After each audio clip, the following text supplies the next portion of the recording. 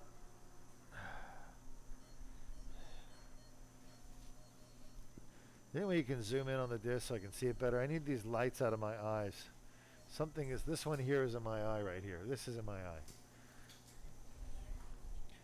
Yeah. Shot. That looks like the guide wire. So if you want to learn how to do this kind of surgery, you got to go to somebody like me to teach you. There's only a few of us in the world that know how to do this. I do train doctors, surgeons. It's called the fellowship. And if you're interested, send your application to Duke Spine Institute. Also, if you're watching this surgery and you haven't watched live spine surgery before at Duke Spine, these are all live surgeries. These patients are awake or asleep, and we do the surgery live. We don't edit it.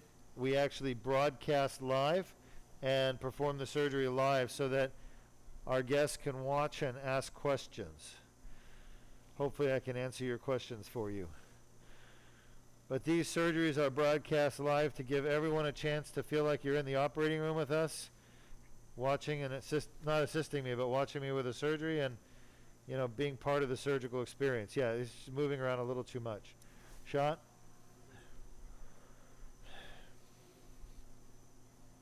We have a question. Sure.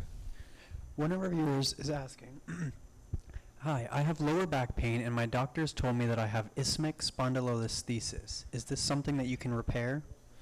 Hold on, let me give him a little bit more numbing medicine here. Shot? So one of our viewers says, I have back pain, I have isthmic spondylolisthesis.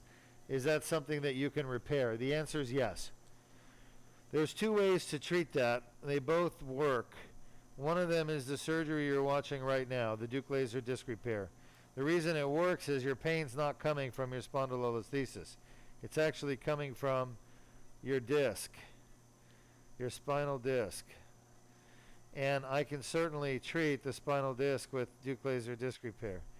The other option would be to do a fusion, an instrumented fusion. So both of them would work. In my hands, you get 95% relief of your pain with either surgery. The advantage of this surgery is you don't have to have open surgery like you would everywhere else. So I can fix your pain with this surgery without repairing the actual listhesis. Just so you know, about 90% of spine surgeries done for isthmic spondylolisthesis, including fusion, they don't actually reduce your listhesis back to normal. They leave it where it is. So isn't that funny how it actually takes the pain away without actually reducing the slippage?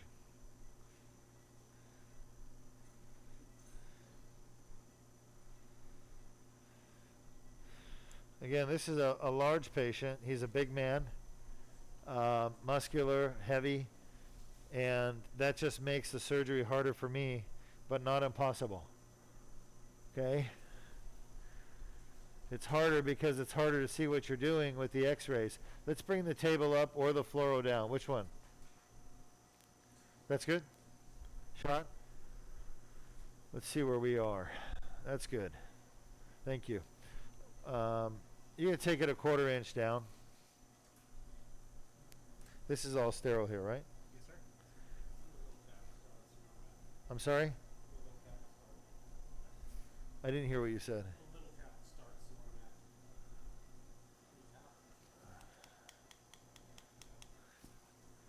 I didn't, sorry, I didn't understand what you're asking. My bad. All right, so we're coming through the foramen, and we're going to be hitting that disc soon. Now, one thing I notice about this patient is look at the pedicle of L5. For those of you who know what I'm talking about, the L5 pedicle is very short. This patient was born with short pedicles. In other words, they were born with congenital stenosis. They were born with a narrow spine. They had spinal stenosis the day they were born. It's developed in utero. About 20% of the population has spinal stenosis when they're born, but it doesn't cause any problems for them until they get older and they get herniated discs. Then it causes problems. So this patient had somewhat of a predisposition.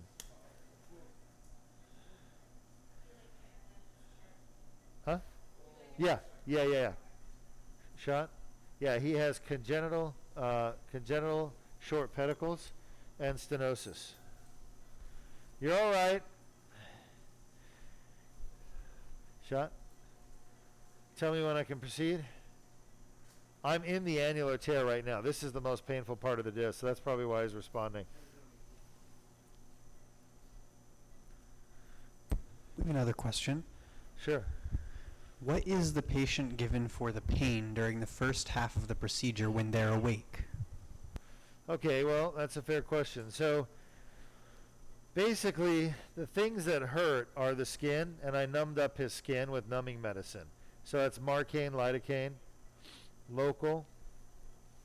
Then the next thing that hurts is the fascia, the muscular fascia.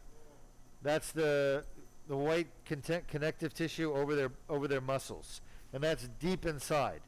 So I go through a lot of fat first that doesn't really hurt, and then I get to that muscle layer, and on top of the muscle is a layer of connective tissue called fascia, and that's what hurts. So when I went through the fascia, it was hurting him. And then finally I hit the facet joint, and the facet joint can be tender and painful as well sometimes. So his was a little bit. And then finally, after the facet joint, you're in the foramen, and you encounter the herniation. That's where the herniation is, and it's the outer part of the herniation that's going to be the most painful. It's outer fibers of the annulus. So for the skin, I gave him local numbing. For the deep fascia, I gave him local numbing. But once I get down to the foramen, I can't give that numbing medicine because that's going to make his nerve weak at the end of surgery, and I don't want to do that. So I can't give any more numbing medicine when I get down by the foramen. So I got to rely on the anesthesiologist to try to get the patient comfortable, and we use a combination of a sedative and painkiller, both, and they're both given intravenously. So we use a combination of sedatives and painkillers. Sedatives are Versed and propofol, and the painkiller is fentanyl. All right. I'm thinking we're close to where we need to be. Shot? Yeah, you're okay. Yeah, we're there. So I had to put the tubular retractor in. I'll show that to you in a minute so you see what I'm talking about. And I slid it in right over the dilator. This is the dilator, okay? It's like a giant pencil. You all see this? It's like Yes, we can. a giant pencil, right? But it's made out of metal. And what it does, folks, look at the tip of this thing. It's tapered. It actually spreads the tissues apart. So it doesn't damage anything, it just separates tissues. Tissues can be separated without damaging them. Certain tissues, okay? Even the brain can be separated without damaging, as long as you don't separate too big. So the tissues that I'm separating are his muscle fibers, his fascial fibers, obviously the fat. The skin is already open. So that's really what it is. Okay, we're starting with L5S1, the bottom disc, L5S1, Scope on, please. and then we're going to work our way up. Okay, so we're starting at L5S1. Now, let's keep the light on. Get that fluoro out, please. Take a look here. Let's show our viewers what we're doing. Can you see this thing? Yes, we can. Okay, Jordan, what does get the floor out mean to you? Means pull it back. That's good. All right. So we're going to be putting this end down the rabbit hole, down the tube. All right, it's going to go all the way inside, and then I'm going to be able to operate on his disc at the end here. Okay, and we have light. We have lens system that brings the image from way inside up to the camera. The camera then projects the image to a screen that I can use to do the surgery. And you get to see as well. This is irrigation, and this is the light source. You all see this? Light source here, it's fiber optic. Okay, this is endoscopic spine surgery, specifically Duke laser disc repair.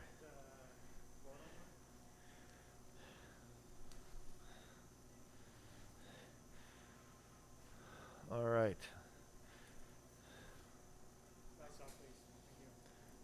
Thank you. That's the herniation in there. I'm grabbing it and bringing it out. Unfortunately, it won't come out as one big piece, but it's going to come out in a bunch of little pieces. When was this patient's injury? Anybody know? Yeah, April last year. Yeah, I was going to say his herniation doesn't look so scarred up like some of the ones I see that have been there for years. It basically goes to that date. It's consistent with that date.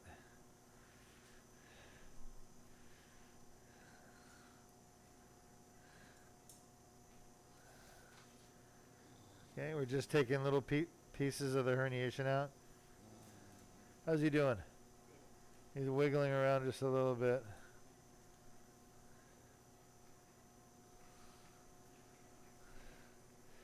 Take. All right, let me see what I can do here.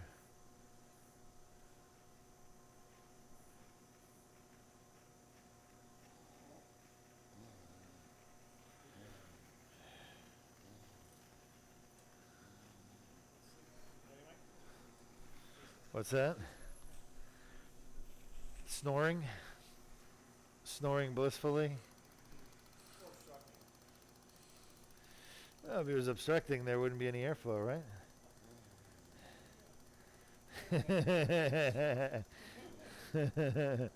Oh, maybe partial, right? Stenosis of the airway. We're here to treat stenosis, aren't we?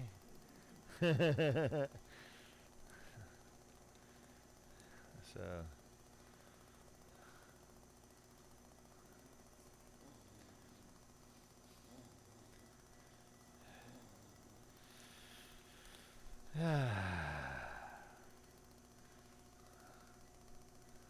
Ah, the things we do for love.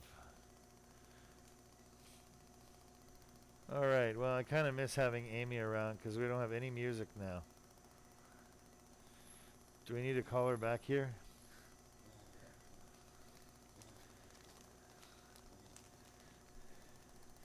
He's doing fine from my standpoint. He's not really moving or anything, so you don't have to keep him too deep if you don't want to.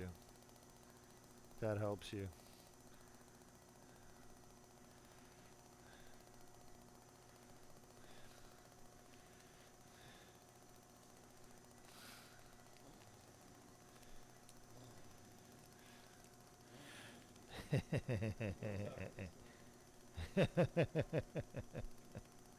I know you're sweating bullets. Making me laugh.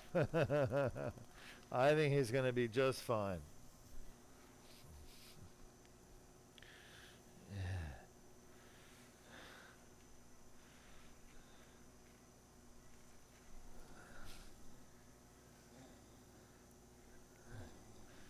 I think he sounds better than I do when I'm sleeping.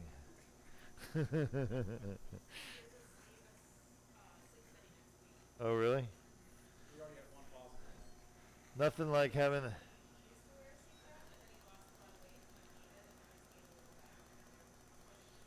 Really? No. I don't think there's any question. Right? There's no question.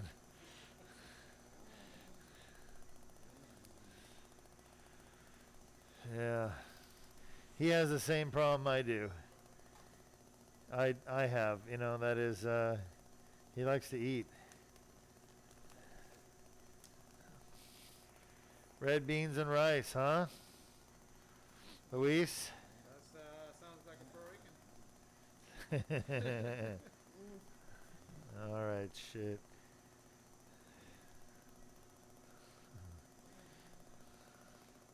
So we are inside the disc herniation. This is the tear right here. This is what's causing all of his back pain. Anybody with a herniated disc, you have the same thing in your back right here. And that little pink piece of tissue is what's causing the pain. It's granulation tissue. This was my discovery many years ago, say about 2007, 2008. And I wrote my findings up in a paper and published it in National Library of Medicine in the United States. See that pink stuff right there? Granulation tissue. Right there. Little flecks of it. Anyway, that's where his pain's coming from. I'm going to pull this tube back a little bit. Keep an eye on these, Luis. I don't want to pull them out. There's this tear, folks. You see that? See the granulation tissue in the tear? It's absolutely perfect. Look at 12 o'clock. There's like this reddish stuff up there. That is inflammation tissue from inflammation, vascularized, right along the tear. And again, I was the first in the world to describe removing this and curing pain from the disc. We call this an annular debridement. It can only be done with Duke laser disc repair. Certainly other surgeons will start doing it, and that's fine. But if you want to get rid of a patient's back pain from a herniated disc, you have to clean this tear up, or you have to fuse the disc together so it doesn't move. You need to do a fusion with the bones. Oh, this pedal leaves much to be desired. Watch that loop on my face.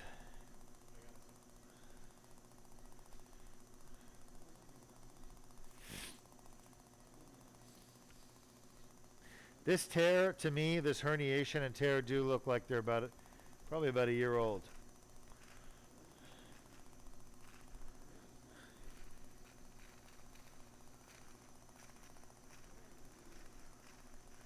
How is he? What? I'm happy. He's not moving, you know. And this is going well. It's just going to take a while because there's a lot of herniation here. But aside from that, it's what I expected to see. I'm very encouraged by the fact the discogram was positive. He had pain reproducible with the discogram. And I think that's a really good sign. I've never had a patient, folks, that had a positive discogram that didn't get dramatically better after the surgery. So I've had a couple of patients that had discograms that were not positive, but I don't know if that's because we gave them a little too much sedative before we should have, or because we gave too much pain medication before the surgery. So they couldn't really feel the pain that well, but I can tell you, the ones that jump off the table like he did, you know, those people are, they get really a lot of benefit. That's the granulation tissue right there. You can probably see it if you rewind a little bit. That reddish stuff, pinkish red, right inside the tear. You see the pinkish red stuff right there? That is the source of pain. And that's why I'm able to cure pain from a herniated disc and other people can't. You actually have to stick a scope inside their disc. There's only a few of us in the world that can do putting a scope in, and the ones that do besides me don't ever see this stuff. They don't know what it is. They haven't been able to recognize that that's the source of the patient's pain. It's pretty amazing to me because I lecture on it, and I've been lecturing, and I put it in my paper, and they still don't even read it and understand it. So they say you can take a horse to water, but you can't make it drink. I feel that I've taken the horses to the water, you know, the proverbial water, but I can't make the surgeons drink. They just want to ignore it. Like Dr. Pat Jacob, for example. Okay, he's the head of the VA neurosurgery. He decides what surgeries patients get. And lots of veterans want laser surgery. They want this procedure done instead of an open back surgery. And they deserve to have it done. But he's the one who denies all those surgeries. He just writes deny, deny, deny. And they pay him to say no. He gets paid very well to say no. So if you're a veteran and you're suffering with back pain and they said no to you getting better, getting fixed, go visit Dr. Pat Jacob. I'm sure he'd love to have a conversation with you. Ask him why he's denying your surgery, why he's forcing you to live in pain. He's the guy, the one and only. Of course, I'm sure he's being rewarded for denying surgery by the VA system, because the VA system is all about limiting access to care for veterans to save money. They won't tell you that, but that's what they do. It's been in the news before. I don't make this stuff up. It's 100% true. Commercial insurance companies do the same thing. They have provider networks. That's their way of limiting access to care. If you don't behave like a good little doctor, then they just cut you out of their network and you don't get the patients. So they restrict access. Well, you know what? They don't have to have a reason to keep you out of their network. They can just keep you out. They don't. They just keep the doctors out and they keep the bare minimum they need so that they don't get in trouble with the insurance commissioner. But in the end, the patients suffer because they can't get a specialist to take care of them. Anyway, any questions from our audience? No others so far. There's more of that granulation tissue right there, folks. That's what I've been telling you about. It grows inside the disc. Those are blood vessels. They shouldn't be here. We're deep inside the disc right now, and there shouldn't be blood vessels down here. But they grow along the annular tear. That's my discovery, once again, what I contributed. It's that discovery that allows us to understand why people with herniated discs have back pain or neck pain. It is the annular tear granulation tissue. That is the source. It needs to be debrided. The only place that happens is at Duke Spine Institute here in Florida. We do it endoscopically because you don't need open surgery to get it done. You have a stool? Can we have a stool, please? Mike. Back there. Jordan, please. Whose stool do you want?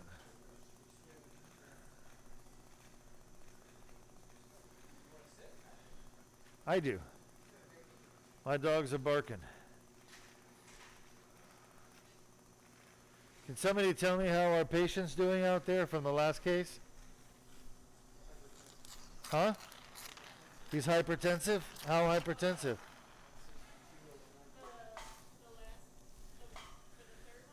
The first patient.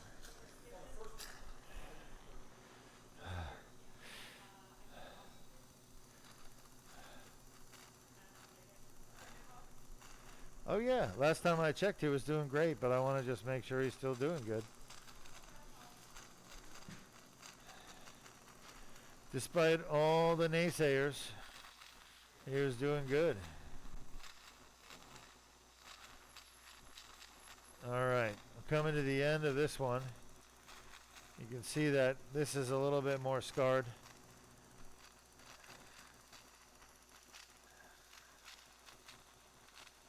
So if you're out there and you have herniated discs in your back or your neck and you've been told there's nothing that can be done to help you out of your pain, it's not true. Come to Duke Spine Institute. We do the Duke laser disc repair. If you've been told that you need a fusion and that's all that will work for you, come get a second opinion at Duke Spine. Huh? What's wrong? You need some help?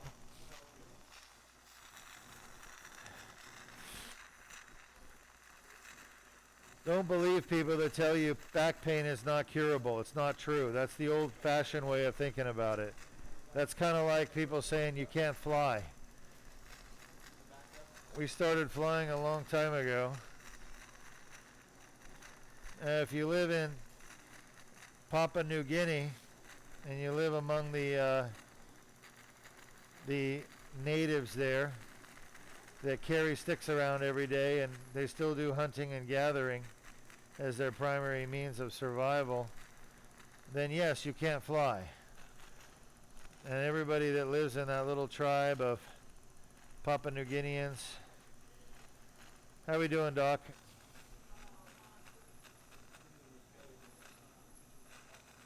Huh? What is it? Do we need to stop? Huh? All right.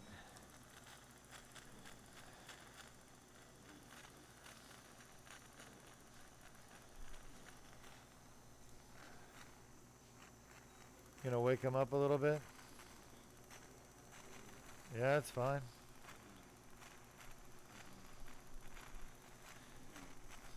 He's not moving around much.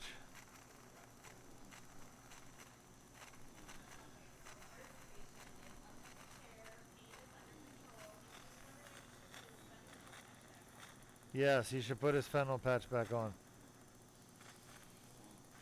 Tell them, please.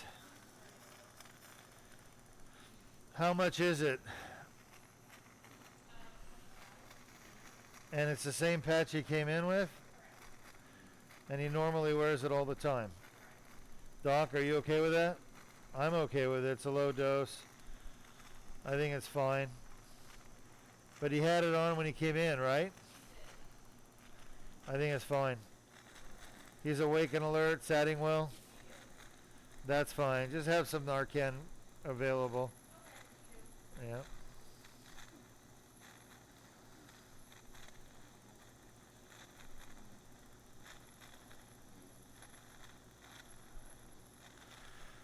Just about done with this disc.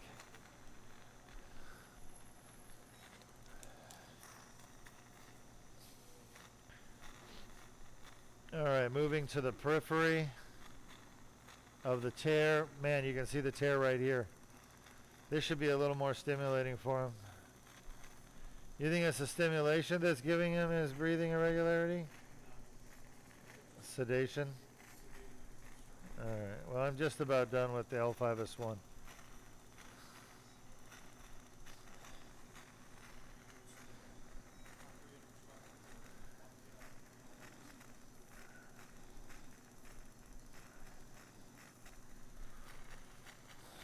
What's more sedating? Fentanyl versus propofol? The most sedating? Really? What's the least likely of those three? Huh? So how come we don't do use any ketamine? Can what?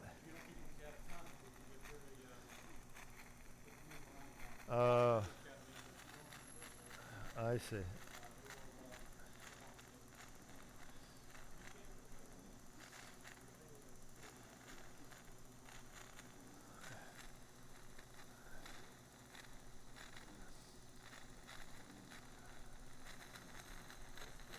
Lay still, everything's okay. You're doing great.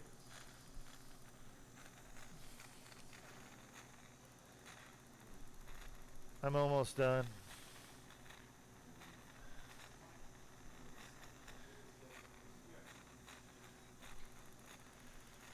I'm gonna finish this and I'll wait for you guys to do what you need to do, okay? Can we get, you wanna get some more help over there?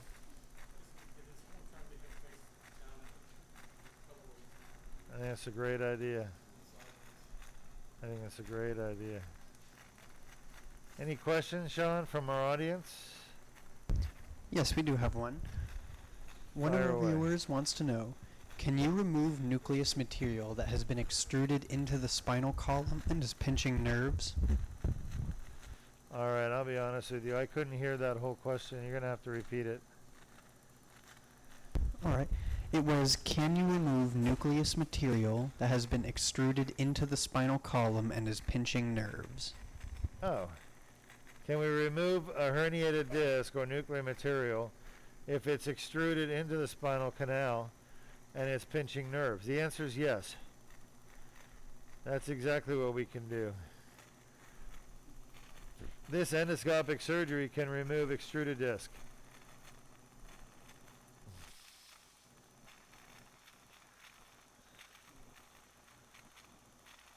There's only about 0.5% of disc herniations that are not accessible with this technique.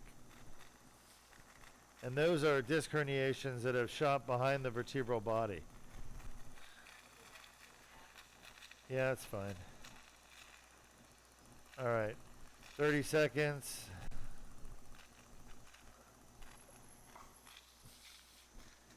Looking good. Let's finish up lateral. Just about done here. And we got the other two to go. You want me to wait for a minute while you position his head? Yeah, I'll just wait for you to finish up. 10 seconds.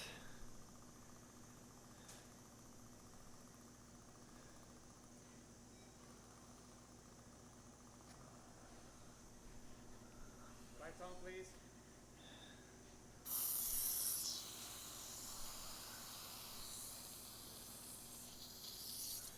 Off scope.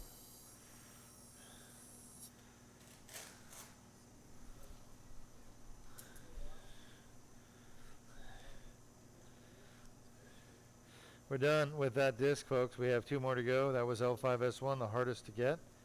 Always. Put some pressure here. Hard.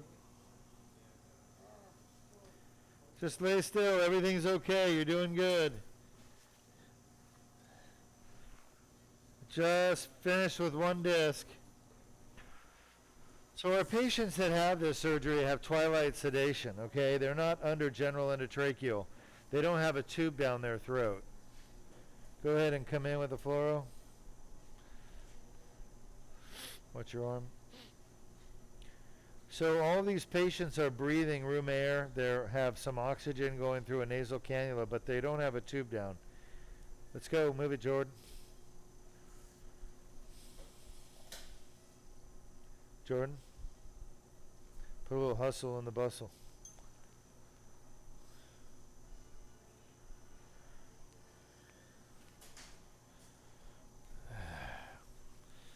Guide wire. You're okay. You're okay. Everything's all right. Just lay still. You're doing great. Shot. Okay. Luis, pressure.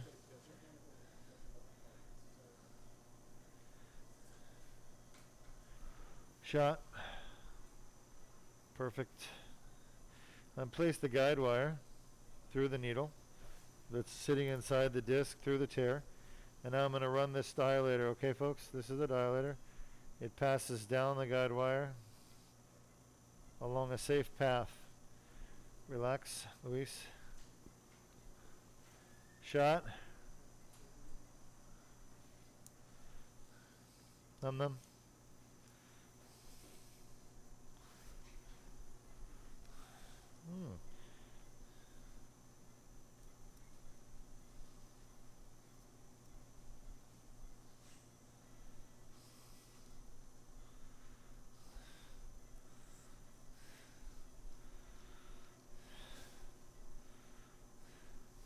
Shot. Hey, Jordan, what are you doing?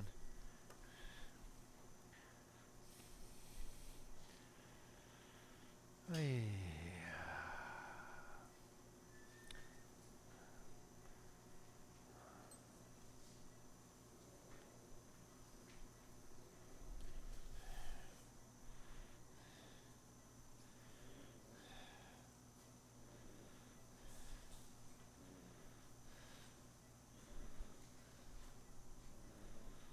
This is going to be the stimulating part. Shot. What? Yep.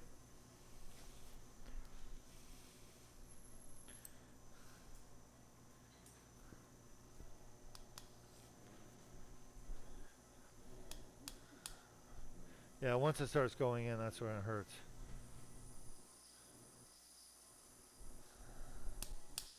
Shot.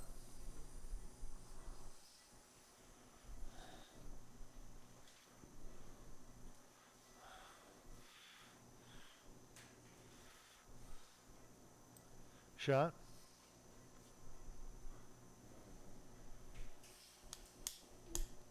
Shot. Yeah, I know. I'm sorry, buddy.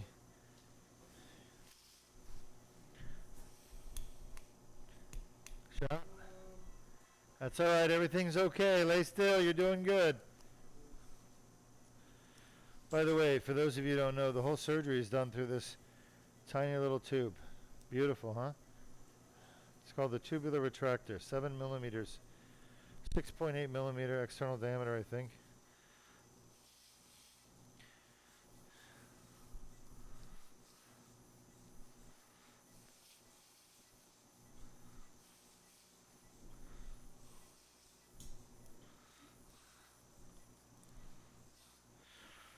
So if there ever was an equal terminology as racing cars for putting in a tubular retractor, we call it the shake and bake. You like that, huh? Shot. Shake and bake. Just like Ricky Bobby from Talladega Nights. Shot. By the way, if you need a funny movie, that's a great movie to watch. It'll pick your spirits up. Okay, we're in. Shot. Beautiful. Inside the disc. And we'll work our way from inside out.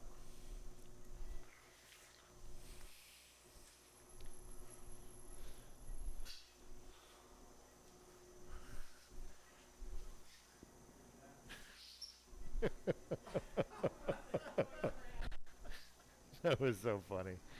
Huh? All right.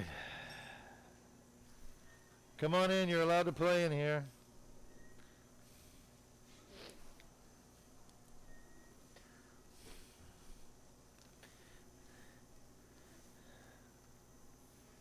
Lights off, please. Okay, this is L45. Once again, we have a situation where the disc herniation appears to be as expected, about a year old. I wouldn't say exactly a year. I can't put a disc herniation to the day, but if you combine it with a history, you can. But I can tell this right here is not an old disc herniation, like 10 years old, 20 years old.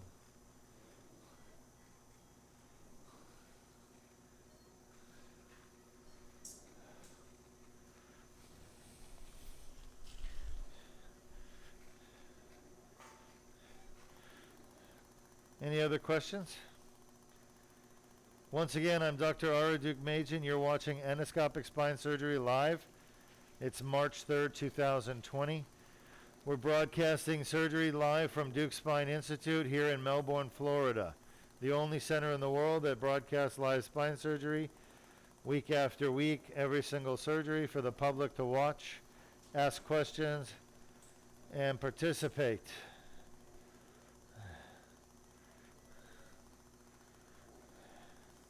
We appreciate you watching and learning.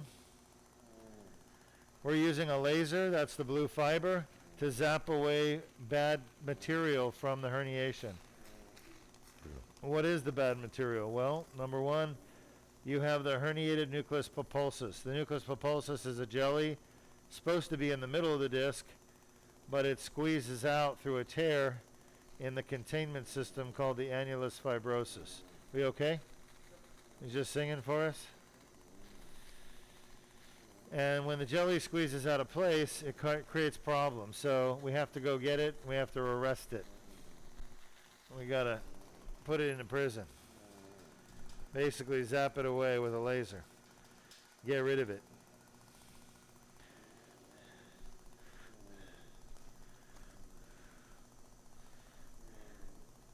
By doing that, and repairing the tear itself, we can cure back pain and neck pain. If somebody has a herniated disc in the neck, we can do the same thing in the neck. Standby laser. So people that have herniated disc with neck pain, they don't have to live with that pain anymore. They can get it fixed.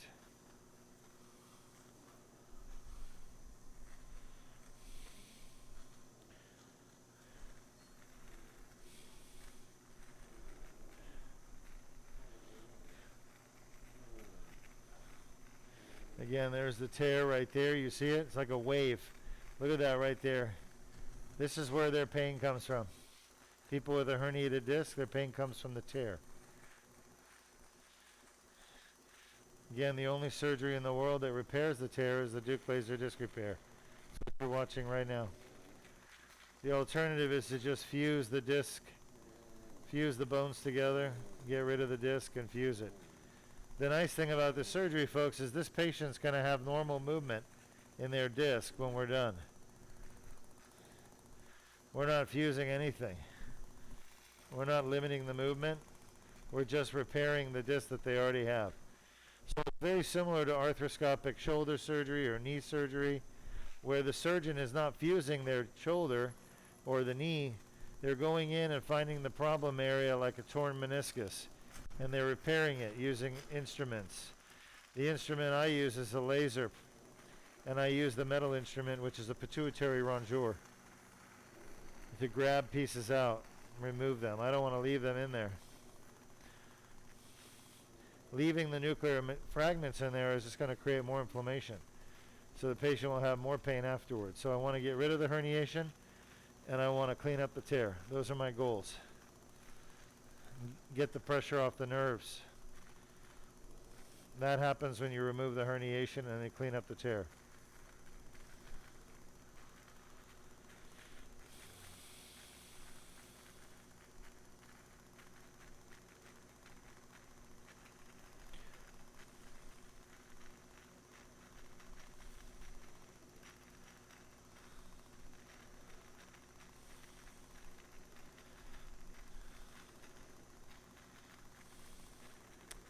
This is a tear here.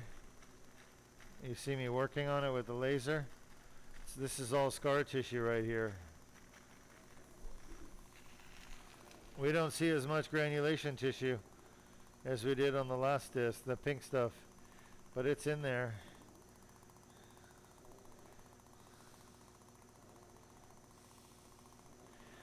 I think all 3 discs tested at 10 out of 10, right? So they're all equally painful to the patient. And if you watch his body response when we did the injection, he literally came off the table. He wanted to get up and go because it was hurting so bad when we tested the disc. Now, if I were to put a needle in anyone else's disc and inject, they'd have no pain whatsoever. If you don't normally have back pain, even if you have a herniated disc, I can put a needle in there and inject just like with him, and you won't feel anything. That's because your disc is not, there's a word for it, I don't know that I agree with it, but it makes sense. It's called being sensitized. Your disc is not sensitized. People who have chronic daily pain, they have a sensitized disc. What's really sensitized is the annular tear and the nerve fibers in it. That's what I'm cleaning up, repairing.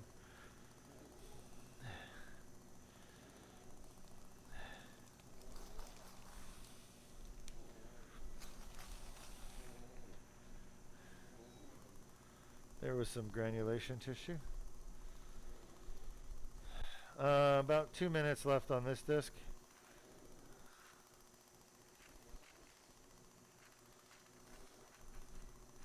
We are literally repairing the herniation at L45 this patient has on an MRI. And by doing that, we're going to take his back pain away.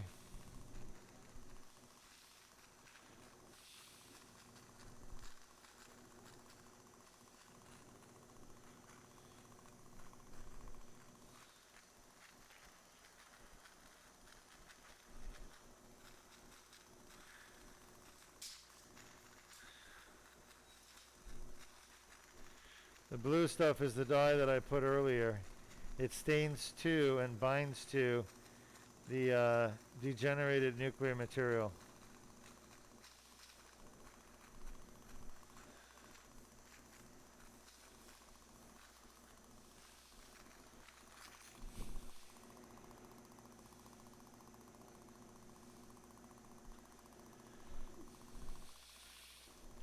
Just about done here. 1 minute left maybe.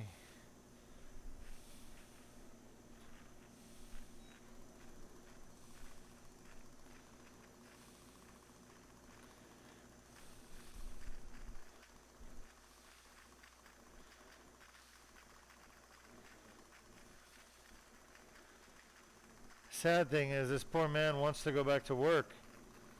He actually asked me, you know, in pre-op area before we started the surgery. He's like, Doc, when can I go back to doing my full job? And, you know, what bothers me is that there are a lot of healthcare providers and people in the system that don't believe these people want to go back to work. They believe they're just looking for a reason not to work. And that's what I was taught by my superiors when I was in training. They said, oh, work comp patients, they all just trying to get out of working. Of course, so I was a little bit biased. But then somebody asked me earlier, why do you like spine surgery so much? Part of it was when I actually was starting to fix patients with work comp injuries, back pain. I would cure their pain, and then they would go back to work. And I'm like, wait a second, I thought these people never go back to work, and I thought their pain was uncurable, so I guess I did something special. And sure enough, I realized over time that the work comp patients, the people injured at work and are filing a claim or trying to get help, basically they're not faking it. 99% of the time, they're in real pain.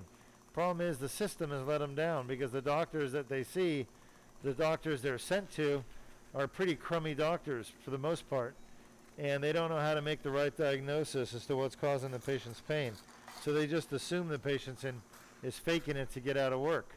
I don't know if people know it, but when you have a work comp injury in the state of Florida and you're not working, you're not getting your full pay. You're on disability, but you're getting like half pay. A lot of these people can't live on half pay. If you're making $14 an hour and you get injured at work and now you're making $7 an hour, doesn't matter that you get off of work, you get to sit around at home and watch TV. That's not the point. The point is you can't live off $7 an hour. So these people are motivated. The ones that I deal with are all motivated to get back to work so they can get a full pay. So I think the system has failed them for the most part by assuming that they're all crooks trying to take advantage of the insurance company. But the reality is the insurance company is usually trying to take advantage of them. It's the other way around. And they just need somebody to believe in them and that has the ability to help them. And that's what Duke Spine Institute does for people. We believe in those people and the goodness of those people and that they want to get back to a normal, healthy life and they want to be back to their normal job. This patient himself works on a truck driver, semi-trucks, and he says that he unloads pallets. I mean, I don't know, I think like soda pallets or something. And I said, it's going to be a while before you can do that because, yes, I'll get rid of your pain today, but your disc has to heal properly or you're going to be back again. And the next time it'll be for a fusion. So this patient wants to go back to work. He's already asked me when he can go back to full duty, unrestricted. So I had to tell him it's going to be about 3 months. Now he could go back to work tomorrow, okay, but light duty. So today is Tuesday. I can send him back to light duty tomorrow. I mean, it depends how he's doing, of course. I got to see how he's doing, but most patients can go back to light duty within a day or two. You know, I usually give him the weekend and then send him back. But this patient can probably go back to light duty. The problem is his job doesn't have a light duty, so they're not going to let him come back. And that's fine. I've done my job, you know. Now the patient has to heal. And once he's healed up, he can go back to his regular job.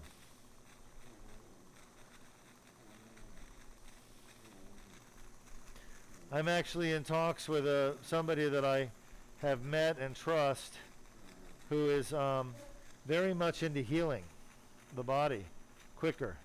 So we may be able to start getting these patients healed even faster. And that's through diet, a special diet that has trace elements and trace minerals and other components, other molecules that promote healing. I'm looking into it right now and doing a little bit of research. But if that's the case, we may be able to get our patients to heal even faster. All right, I am just about done with this disc. Let's take a look at the nerve root. Nerve root's going to be right over here. There it is. It's got a little fat around it. Lights on, please. No. Oh, sorry. Yeah, you're right. Let me just have that first time. I'm almost done. I lied to you. I just want to get this little bit right here. All right, that's about it. We are done. Lights on, please.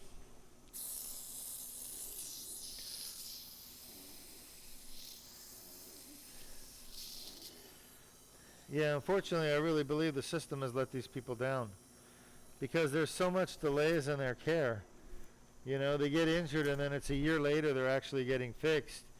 When honestly, had I seen this guy right when he got injured, we could have done the conservative treatment in 8 weeks. And then if he's still in pain, we would have done his surgery and he'd be back to work. He would only miss like 3 months maybe of work. You know what I mean? Joe Green?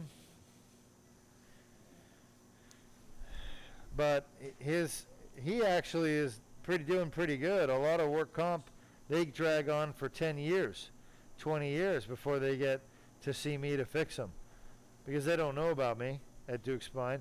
But once they find us and we get them, you know, recommended for treatment and get it authorized and approved through the carrier, through the adjuster, once we do that, then we're able to get these people fixed and get them back to their lives. And that's what brings me great happiness, is just getting people back to being normal and pain-free. You see, that's special. Now, my dad was an OB-GYN. He loved delivering babies because, you know, there's something special about an OB-GYN doctor delivering a baby. Of course, nowadays they don't have that same respect or esteem in the community, but a good OB-GYN used to be considered a very valuable member of community. And he had plenty of patients that loved him, and some of them would even name their kids after him. They were so happy. So as an OB-GYN, you're taking care of women during pregnancy and delivery. It's the most happiest time of people's lives. So people have good thoughts about their OB-GYNs, you know, and they have those kids, and then they think about their OB-GYN for the rest of their life and how wonderful their kids are, and oh my gosh, thank God for Dr. Duke Majan. He was a great doctor. He made sure you were healthy and you were born right and you didn't have any problems when you were being delivered, right? So my dad got to enjoy his patient's appreciation greatly, and I get the same. When I fix somebody's back or neck, they've been living in pain for years, they're very happy with Duke Spine. They have a tremendous amount of appreciation for what we've done for them. We've changed their life. Some of them don't appreciate it. That's okay. That doesn't bother me. What bothers me is when people don't follow through with the recommendations that we give them, then they don't have good results elsewhere. And that bothers me. Bothers me knowing that there are people out there that had bad results from their surgery because they didn't get the right surgery done. And then they have to live in misery. Yeah, take your time. So we are getting ready to start the last disc. As you can see, we don't have any bleeding. We had a little bit in the beginning, but that was it. We've lost about 5 cc's or 5 mils of blood. So this Duke laser disc repair surgery, the endoscopic surgery, is you know, minimally invasive, but also minimal bleeding. You're wiggling like a fish.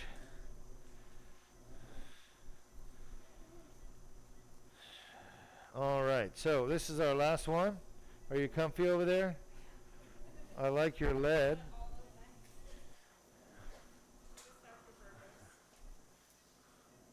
I see. So you're wearing a pain management lead. I feel offended. You don't have to put tape. You don't have to put tape.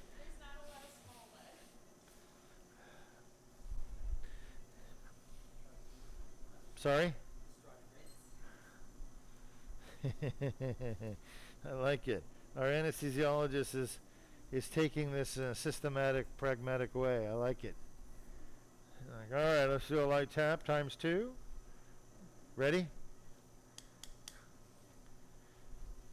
All right. Let's see what we got. Shot? Very good. Yeah, he's good.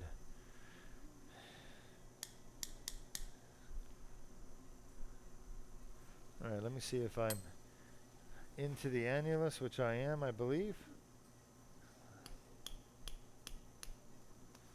Oh yeah. Nice. He's okay?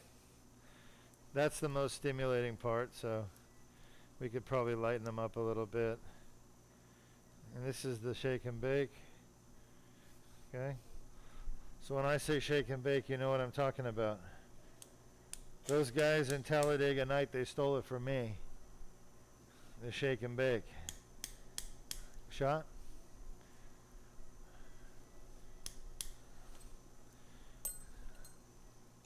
Shot? All right, looking good. We got a quiet audience today. Huh? What day? Today's Tuesday, just too early in the week for the questions? You all still digesting your lunch? Is that what it is?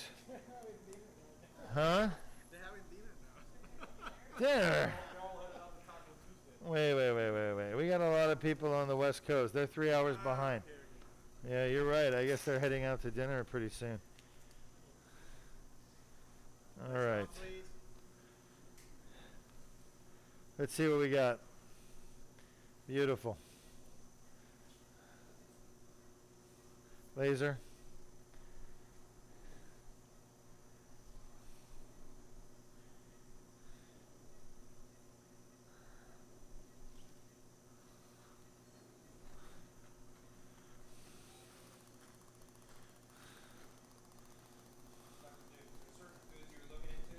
Certain foods I'm looking into. Yeah, that's really good. The answer is that I am not an expert on the foods and nutrition. I am a biochemist by training. I understand nutrition, but there's so much advancement in the field in the last 20 years that, in my opinion, it's best not to have an opinion until you have studied enough to have an opinion. For me, I haven't researched enough on my own to have much of an opinion at all. So I am reserving my opinion on certain foods until I've had an opportunity to explore and research a little bit more. All right? Yes. Am I going to have patients work with a dietitian? The answer is yes. As a matter of fact, I already have that dietitian in mind, and I'm working with her right now. But I don't want to say too much because I don't really have a definitive plan yet, and I want to make sure that before I recommend something to my patients that it works. So I'm going to find out sooner or later if it's going to make a difference. That's going to require testing, analysis, and learning more about these different components and their effect on biochemistry of the body, cellular metabolism, things like that. So I gave you guys just a little taste of what's to come, okay?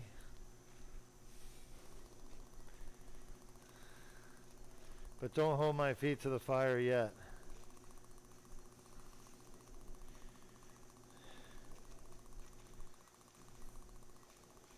This is our last herniation we're dealing with. You can see the degenerated disc of the herniation right there, the blue. And it's, Luis, please. And it's under pressure. There it goes. It's erupting like a volcano. This is a good example of internal disc disruption.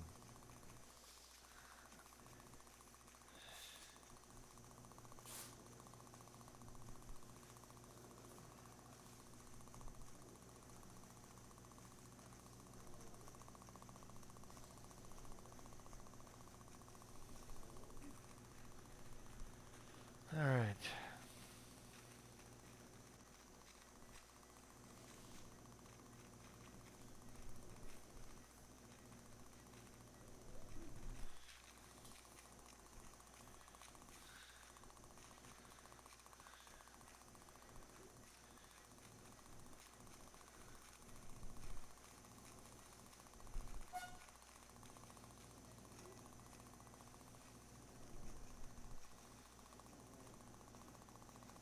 We have a question.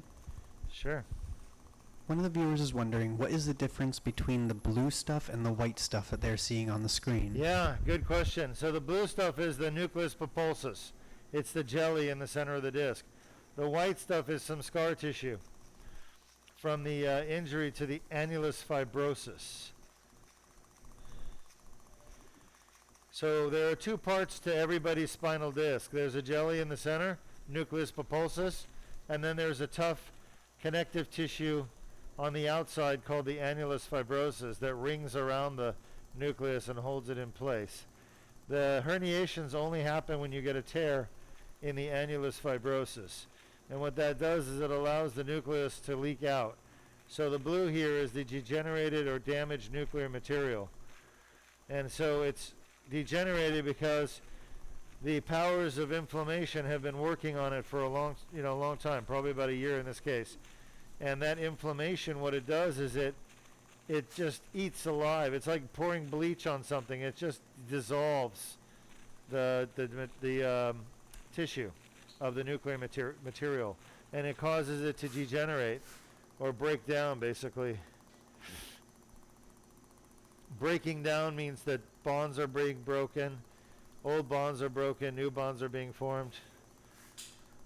But it's basically a process called autolysis or autolysis, where the body, the inflammatory system of the body, is breaking down the piece of herniation that's sticking out.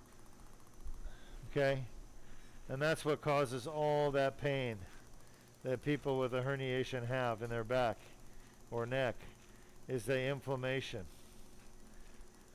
So the white stuff is a combination of annulus fibrosus and scar tissue from chronic inflammation.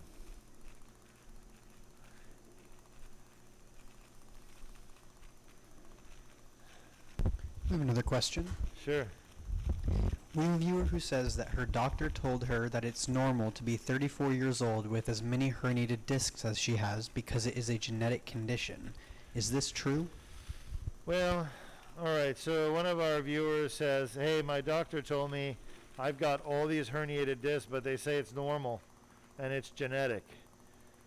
All right. So number one, I agree with your doctor that there's a genetic there's a word called predisposition. It means you're a likelihood that you're going to get problems with your discs, like herniated discs. So that is true. There's genes that are passed on, parent to children, that really give the children a very high likelihood of having herniated discs. But it doesn't mean you were born with them. So there's along the way, some injury must have occurred. But the injury that gave you your herniated disc may have been like a lighter injury that somebody else with good, strong discs wouldn't have had the herniations, but you did because your discs are a little bit weaker. You're just born that way. They're a little weaker. But you were not born with herniated discs. That's not true. The genetic part of predisposed to easily injuring your disc and tearing them and having a herniation, that is true. Okay? But you were not born with herniated discs. Now, second thing is it normal to have a lot of herniated discs? The answer is 100% no. It's not normal at all. Herniated discs are never normal. They're common. Lots of people have them, and we don't treat them unless they're symptomatic. They cause problems for you. But having a herniated disc is never normal. Never. That's why I say a lot of people get misinformation from doctors. Doctors either have their head up their ass and they don't know what they're talking about, or they're lying to the patient intentionally, trying to steer them one way or the other. I can tell you that for the longest time, okay, folks, when I got out in practice, I wanted to fix everyone's back pain. And I would go to primary care doctors and I'd say, send me your patients that have back pain for like years and I'll fix them. And the primary care doctors would never send me their patients. And I didn't know why. I mean, I went to some of the best training in the world. I was a nice guy, and I was very friendly, and I even brought them donuts. So why wouldn't they send me patients? I could never figure it out. And then one day it dawned on me. It really, really dawned on me. They weren't not sending their patients because they were thinking about the patients. They weren't not sending the patients because patients with chronic back pain are the easiest patients for a primary care doctor to see during their day.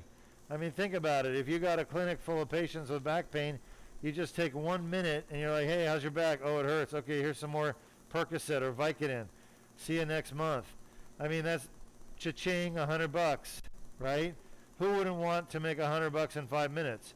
But the problem is that the other patients that those doctors see all have diabetes and high blood pressure and peripheral vascular disease, so they're a pain in the butt for the doctor to take care of. All right? And so the doctors like the easy patients. They like the patients that are back pain for years. So they just write them a narcotic prescription. Why do you think they're all getting in trouble now? Yeah, they should be getting in trouble because all they've been doing is treating those patients with painkillers instead of sending them out to get fixed. So shame on them. I actually agree that they should be punished for that. That they did the wrong thing for patients for many, many years. Okay, but I also think that narcotics are necessary for treating patients like just the one that I just did that had surgery. They need to be able to have those painkillers after surgery, otherwise they're going to be in way too much pain. They're not going to be able to handle it. Okay? So painkillers are necessary, but they need to be used properly for acute pain, not for chronic pain. Chronic pain should be fixed. So if you have herniated discs in your back and you have a lot of them, you probably do have a genetic predisposition to getting them, but they are not normal and you were not born with them genetically, okay? And they can be fixed if they're causing you pain. Just come see me at Duke Spine Institute. I'll take care of them for you. Just about done. That's the end plate over there. End plates love to bleed.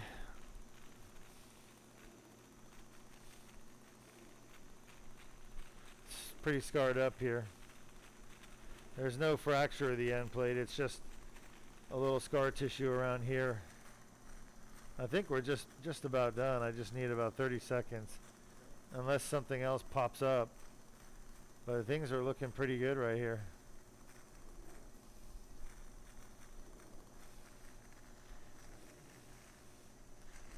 Oh, that looks good. Yeah. A little bit of scar tissue right there. A little nubbin from the tear. Yeah, he doesn't like this. 20 seconds.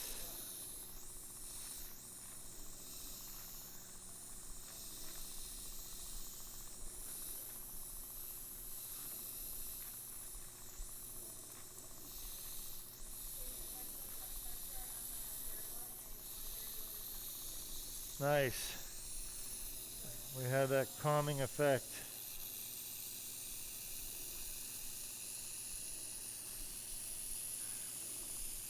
All right, we are done.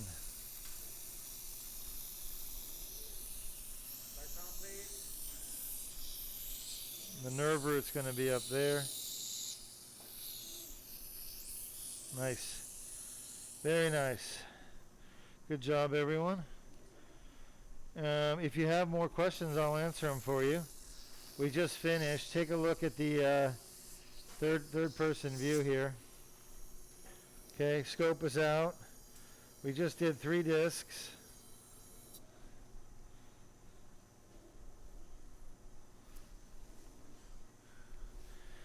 I'm taking the tube out, okay? Can you all see? Yes, we can. Okay, there it is. So I went down into the disc herniation. I repaired it like that. Zap, zap, zap, zap, zap, and out. Okay? Pretty cool. Duke laser disc repair. Can't get it in Europe. Can't get it in Asia. Can't get it in Africa. Can't get it in Mexico. Can't get it in Canada. Right here at Duke Spine Institute. Now someday we may have a clinic in all those countries. I'm hoping to. So that people don't have to travel so far. But that's in my next lifetime. Just lay still. Everything's okay. You're doing great. Lay still. Yes. You can. Well, So, take a look, folks. Here's the incision right here. because when you pull, See that? getting close to Sean? Yes, we do. All right. Beautiful. Hold some pressure. Let me come answer some questions, and we may be able to see our first patient off if he's doing well. Well, I know he's doing well. How you doing, Monica? All right. Thank you. Ray Tech off the fields.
Okay, Dr. Duke Majan here, and I was just checking on our first surgery of the day, the gentleman that we did the posterior cervical laminectomy foraminotomy fusion, and he's doing fantastic, going home, smiling, laughing with me. Says he has pain from the surgery, but the pain he had before the surgery is completely gone. So he's pleased. He is heading out now, and he will be back tomorrow. So we'll do an interview of him tomorrow, and you'll be able to see him, okay, as long as he lets us, which I think he probably will. And the second surgery we just finished, which was a 3-level Duke laser disc repair, L34, L45, L5S1. Everything went perfect. Our patient had basically 3 herniated discs, and I tested each one, and they were all 10 out of 10 pain, causing his typical daily back pain. So he did definitely injure those discs, tears, herniation, back pain, leg pain, and I think all that's going to be gone now. So we'll be able to hopefully see him tomorrow as well. Now, our last case is a colonel retired from the military, and this colonel is had a fusion done in the past, not by me, by somebody else. Now they have, well, maybe it was me. I can't remember, to be honest with you. I don't remember. But anyway, he now has a herniated disc at L23, and that herniation is on both sides, and it's causing pinching of his nerves going down his leg, so he's getting what's called neurogenic claudication. Neurogenic claudication. That is discomfort or pain going down from your buttock into your thighs and legs with standing and walking for prolonged periods of time. Gets better when you sit or when you bend over and hunch over. So this patient has neurogenic claudication. It's driving him crazy. He also has lymphedema, which is swollen legs from blockage of the lymphatic system, and that's caused his legs to be swollen. So he's got lymphedema, which we're not fixing today, but he also has neurogenic claudication. So he came to me because he wants a least invasive type surgery to unpinch the nerves that are getting pinched when he stands up straight, so that he can stand straight and he can walk. Now he's got 2 herniated discs on each side, L12, L23. The L23 are the worst, and we're only fixing the L23 today. We're not fixing the L12. So we're going to do the L23, and I told him I expect about 70% relief of his leg symptoms with that. We're going to do it on both sides, so you're going to see a bilateral surgery. Since we don't have any questions from the audience, I'm going to check out, and we'll see you hopefully for the next surgery, which is a bilateral L23 Duke laser disc repair at a herniation that's above a fusion, adjacent to a fusion.